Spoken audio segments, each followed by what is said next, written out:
ప్రాణాలు తీస్తున్నాయి. డీజే సౌండ్కి ఒక యువకుడు మృతి చెందాడు. ఇప్పటికీ అనేక ఘటనలు చూసాం మనం. ఇప్పుడు ఒక పెళ్లిలో డాన్స్ చేస్తూ కుప్పకూలిన ఒక యువకుడు అక్కడికక్కడే మృతి చెందాడు.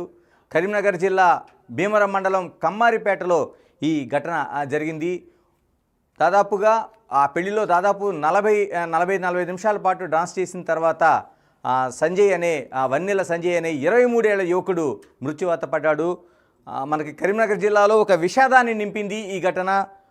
మోత్కురావుపేటలో పెళ్లికి ఒక డీజే ఏర్పాటు చేశారు. ఈ డీజేలోన అనేక మంది యువకులు ఇక్కడికి చేరారు. చేరిన తర్వాత చాలాసేపు దాదాపుగా గంటకు పైగా భారత్ కొనసాగుతుంది. అందులో డాన్సులు చేస్తూ యువకులందరూ నృత్యాలు చేస్తున్నారు. ఇలాంటి సమయంలో ఒక్కసారిగా ఆ డీజే శబ్దాలకి ఏం జరుగుతుందో తెలియని పరిస్థితి. ఒక్కసారిగా అక్కడికి సంజయ్ కుప్పకూలాడు. కుప్పకూలిన వెంటనే ఆయన ఆసుపత్రికి తీసుకెళ్లే సమయంలోనే అతను మరణించినట్లుగా అక్కడ నిర్ధారించారు. మనకి డీజేలో అనేక మంది ప్రాణాలు తీస్తున్నాయి. ఇప్పటికే ఆ డీజేల పట్ల నిషేధం ఉంది. మరోవైపు పోలీసులు అనుమతి తీసుకోవాలని చెప్తున్నారు. పరిమితికి మించి ఆ సౌండ్ ఏదైతే ఉందో దాన్ని వినడం ద్వారా ఖచ్చితంగా ప్రాణాలు తీస్తుందని చెప్తున్నారు. ఇప్పుడు అనేక సందర్భాల్లో పోలీసులు అనుమతి లేకుండా చేస్తున్న చోట కూడా పోలీసులు కేసులు నమోదు చేస్తున్నారు. ఇప్పుడు కరీంనగర్ జిల్లాలో భీమవరం మండలంలో కమ్మారిపేటలో జరిగిన ఘటన అత్యంత విషాదాన్ని నింపుతుంది. టోటల్గా ఒక యువకుడు ఆ కుటుంబానికి అన్యాయం చేస్తూ ప్రాణాలు విడిచిపెట్టాడు. అంటే ఈ డీజేలు ఈ ఘటన జరిగింది కరీంనగర్ జిల్లాలో జరిగిన ఈ ఘటన ఎలా జరిగింది, అసలు ఎంతమంది యువకులు ఈ డాన్స్ చేశారనేది మనం కరీంనగర్ జిల్లా మన బిగ్ టీవీ రిపోర్టర్ శ్రీనివాస్ మనకు అందుబాటులో ఉన్నారు. శ్రీనివాస్, జగిత్యాల జిల్లా మేడిపల్లి మండలం వెంకట్రావుపల్లి గ్రామం లోపల విషాదం చోటు చేసుకున్నది. అయితే డీజే సౌండ్స్ నిషేధించాలి, అతి తక్కువ పరిమాణంలో మాత్రమే సౌండ్స్ డీజేలు వాడాలని చెప్పి ఇటు పోలీస్ శాఖ ఎన్ని హెచ్చరికలు జారీ చేస్తున్నా గానీ ఈ డీజేల విషయంలోకి వచ్చేసరికి మాత్రము ఆజ్ఞలను పాటించలేని పరిస్థితి అయితే కనబడుతుంది. ఇటీవల కాలం లోపల చాలా పెద్ద ఎత్తున కూడా చాలా పెద్ద సౌండ్ చేస్తూ కూడా డీజేలు గ్రామాల లోపల ఇటు మైకుల సౌండ్ తో హోరెత్తుతున్నా కానీ దీన్ని హరికట్టలేకపోతున్నారనే విమర్శలు వస్తున్నాయి.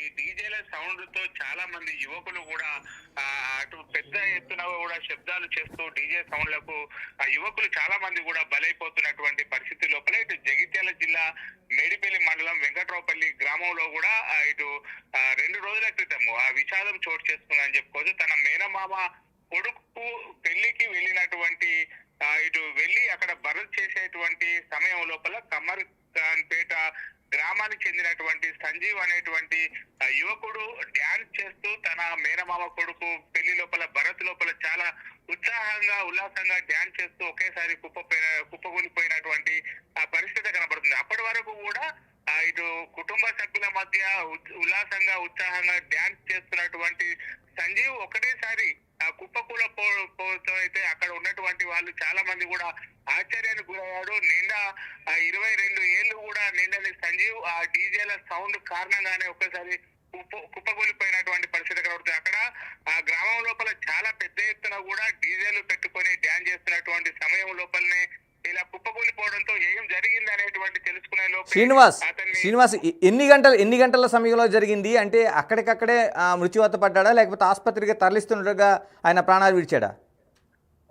తన మేనమామ కొడుకు పెళ్లి లోపల ఇటు సాయంత్రం సమయం లోపల 7 గంటల సమయం లోపల భరత్ స్టార్ట్ అయింది. అప్పటి వరకు కూడా ఇటు చాలా మంది యువకులు కూడా కేరింతలు వేస్తూ ఆ భరత్ లోపల పాల్గొన్నారు. ఈ సంజీవ్ అనే యువకుడు కూడా అప్పటికి 2 గంటలు అవుతుంది. చాలా ఉత్సాహంగా కూడా డ్యాన్స్ చేసేటువంటి సమయం లోపలనే డ్యాన్స్ చేస్తూనే కుప్పకూలిపోయాడు. ఈ నేపథ్యం లోపల అక్కడ ఉన్నటువంటి వారందరూ కూడా వెంటనే జగిత్యాల జిల్లా కేంద్రం లోపల ఉన్నటువంటి ఏరియా హాస్పిటల్కి తరలించేటువంటి సమయం లోపలనే అంబులెన్స్ లోపలనే మృతి చెందినటువంటి పరిస్థితి కనబడుతుంది. పెళ్లికి వచ్చి మేనమామ పెళ్లికి వచ్చి చాలా ఉల్లాసంగా ఉత్సాహంగా ధ్యానం చేసేటువంటి సమయం లోపలనే సంజీవ్ అందరి కుటుంబ సభ్యులు అందరి కళ్ళ ముందే ఒకేసారి కుప్ప కూలిపోవడంతో అయితే కుటుంబం లోపల అయితే విషాదం చోటు చేసుకున్నటువంటి పరిస్థితి కనబడుతుంది. అప్పటి వరకు తన మిత్రులతో కలిసి ఉల్లాసంగా భరత్ లో పాల్గొన్నాడు. చాలా సేపు నుంచి కూడా దాదాపుగా 2 గంటల నుంచి కూడా భరత్ లోపల అందరినీ ఎంకరేజ్ చేస్తూ కూడా డ్యాన్స్ చేసేటువంటి సమయం లోపలనే ఈ విధంగా కుప్పకూలిపోవడం అయితే శ్రీనివాస్ ఏం చేస్తున్నాడు? వెన్నెల సంజయ్ 22 సంవత్సరాలు నిండే అంటున్నారు. ఏం చేస్తున్నాడు ఈ అబ్బాయి? అతడు స్థానిక స్థానికంగా ఉన్నటువంటి ఒక డిగ్రీ కళాశాల లోపల డిగ్రీ చదువుతున్నారు అని చెప్పి అయితే అతని స్నేహితులు చెప్తున్నారు. చాలా చిన్న ఏజ్ 21-22 ఏళ్ళ యువకుడు సంజీవ్ ఆ భరత్ లోపల ఈ డ్యాన్స్ చేస్తూ అయితే కుప్పకూలడంతో ఇటు వెంకట్రావుపల్లి లోపల కమర్ఖాన్పేట లోపల రెండు బంధువుల కుటుంబాల లోపల అయితే విషాదం చోటు చేసుకుందని చెప్పుకోవచ్చు. సంతోషంగా జరిగేటువంటి వేడుక లోపల యువకుడు మృతి చెందడంతో అయితే తీవ్ర విషాదాన్ని ఇటు నెలకొన్నదని చెప్పుకోవచ్చు. చాలా అప్పటి వరకు కూడా చాలా ఉత్సాహంగా డ్యాన్స్ చేశాడు భరత్ లోపల.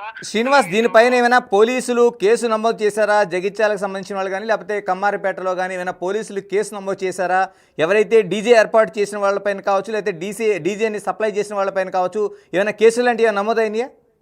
ఇప్పటి వరకు అయితే జగిత్యాల జిల్లా పోలీసులు ఈ డీజే సౌండ్ల పైన అయితే చూసి చూడనట్టుగా వ్యవహరిస్తున్నటువంటి పరిస్థితి కనబడుతున్నది. ఆ డీజేలు పెద్ద ఎత్తున కూడా సౌండ్స్ పెట్టుకొని గ్రామం లోపల హోరెత్తిస్తున్నా గానీ కేసులు అయితే పెట్టడం లోపల వెనకడుగు వేస్తున్నటువంటి పరిస్థితి కనబడుతుంది. ఈ బాలుడు మృతి చెందినటువంటి సంఘటన నేపథ్యం లోపల జగిత్యాల జిల్లా పోలీసులు ఇకనైనా మేలుకొని డీజేలపై నిషేధ ఆజ్ఞలు విధించాలని చెప్పి అయితే కోరుకుంటున్నారు. ప్రస్తుతం అయితే భీమారం మండలం లోపల అయితే దీనిపైన ఫిర్యాదు కూడా తీసుకోవడం జరిగింది. ఎలా జరిగింది, ఆ సమయం లోపల యువకుడు మద్యం సేవించాడా లేకపోతే భరత్ చేస్తూనే కుప్పకూలాడా అనేటువంటి కోణం లోపల అయితే పోలీసులు ఎంక్వైరీ చేస్తున్నటువంటి పరిస్థితి కనబడుతుంది మనకు. అంటే అంత్యక్రియలు అయిపోయినాయా? వెన్నెల సంజయ్కి సంబంధించింది ఏమి, లేకపోతే ఆసుపత్రికి తీసుకెళ్ళిన తర్వాత పోస్ట్ మార్టం లాంటివి ఏమైనా చేశారా? జగిత్యాల ఏరియా హాస్పిటల్ తరలించడంలో సమయం లోపలనే మృతి చెందడం జరిగింది. ఈ నేపథ్యం లోపల జగిత్యాల జిల్లా కేంద్రం లోపలనే పోస్ట్ మార్టం కూడా నిర్వహించారు. ఈ రోజు మధ్యాహ్నం వరకు కూడా సంజీవ్ యొక్క అంత్యక్రియలు పూర్తయినటువంటి పరిస్థితి కనబడుతుంది. అయితే పోస్ట్ మార్టం నివేదిక ఆధారంగా కూడా ఇటు పోలీసులు దీనిపైన ఆచితూచి వ్యవహరిస్తున్నారు. పోస్ట్ మార్టం రిపోర్టర్ వచ్చిన తర్వాతనే మిగతా చర్యలు తీసుకునేటువంటి అవకాశాలు ఉన్నాయి. ఏదేమైనప్పటికీ కూడా గ్రామాల లోపల పెద్ద ఎత్తున కూడా డీజే సౌండ్లతో హోరెస్తున్నటువంటి వాటిని అరికట్టాలని చెప్పి ఇప్పటికే చాలా వినతులు వస్తున్నాయి, ఫిర్యాదులు వస్తున్నాయి. ఎన్ని ఫిర్యాదులు వచ్చినా గానీ అర్ధరాత్రి సమయం లోపల అందరూ పడుకునేటువంటి సమయం లోపల పెద్ద పెద్ద సౌండ్లతో డీజేలు మోగించడం అయితే నిషేధం ఉన్నా గానీ కూడా ఈ నియమాలను ఎవరు పాటించకుండా అయితే పెద్ద ఎత్తున ఉన్నారు. ఇప్పటికైనా దీనిపైన నిషేధాలు విధించాలని చెప్పి అయితే కోరుతున్నటువంటి పరిస్థితి కనబడుతుంది మనకు. Right Srinivas, right. ఇది మనకి టోటల్గా చూసుకుంటే భీమవరం మండలంలో అత్యంత విషాదం చోటు చేసుకుంది. కమ్మారిపేటలో డిగ్రీ చదువుతున్న యువకుడు వన్నెల సంజయ్ మృత్యువాత పడ్డాడు. కుటుంబాన్ని విషాదంలో నింపాడు. ఒక ఏదైతే పెళ్లి సందడిలోన అంతా ఆనందంగా ఉండి ఒక ఉత్సవంలో జరుగుతున్న సందర్భంలో డీజే అతని ప్రాణాలు తీసింది. డీజేకి సంబంధించి అనేక చోట్ల పోలీసులు కేసులు నమోదు చేస్తున్నా ఇప్పుడు మనం కరీంనగర్ జిల్లాకు సంబంధించి జగిత్యాల జిల్లాకు సంబంధించిన మన బిగ్ టీవీ రిపోర్ట్ చెప్తున్న సమాచారం ప్రకారం పోలీసులు చూసి చూడనట్లుగా వ్యవహరిస్తున్నారనేది చెప్తున్నారు. ఇలాంటి వాటిపైన ఎలా పోలీసులు వ్యవహరించాల్సిన అవసరం ఉంది, మీరు దాన్ని కామెంట్ చేయండి ఖచ్చితంగా. ఎందుకంటే డీజేల వల్ల అనేక యువకులు, అంటే పెద్దవాళ్ళు అయితే కాదు, వయసు మళ్ళిన వాళ్ళు కాదు, యువకులు ప్రాణాలు పోగొట్టుకుంటున్నారు. దీనిపైన ఖచ్చితంగా ఏమనుకుంటున్నారో ఖచ్చితంగా కామెంట్ చేయండి. మరోవైపు డీజేలు అంటే ఏదైతే డిస్క్ జాకీ, డీజేగా మనం పిలుస్తున్న ఈ డిస్క్ జాకీల వల్ల ప్రమాదం ఉందనేది ఇప్పటికీ అనేక